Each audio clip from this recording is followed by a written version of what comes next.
నా కూతురు ఏం చేయొద్దు. ఎక్కడ తీసుకురావాలి చెప్పు. ఆ 25 కోట్లు నీ వియ్యంకుడు గోవిందరాజుకిచ్చి పంపు.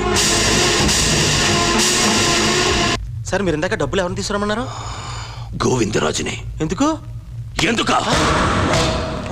ఆ గోవిందరాజు మూలంగా వాడు నా తమ్ముడు జైలుకి వెళ్ళాడు. వాడి కొడుకు ఇంటర్వ్యూ కారణంగా నేను బ్లాక్ లిస్ట్ లోకి వెళ్ళాను. అందుకే దీన్ని అడ్డం పెట్టుకుని ఆ గోవిందరాజుని వాడిని అడ్డం పెట్టుకుని వాడి కొడుకుని ముక్కలుగా నరికేస్తా. సర్వనాశనం చేసావు దరిద్రి పెదవా. చేతుల దాకా వచ్చిన డబ్బు సాడగొట్టేసావు. ఏదో వచ్చిన కాడికి 4 రూపాయలు పంచుకుని జంప్ అయిపోక ఈ పగల ప్రతీకారాలేంట్రా? రేపటి నుంచి 100కి 50కి అన్ని అడుగుతున్నాను. మీ మొక్కలు చూసి ముష్టి కూడా ఎవడాడు?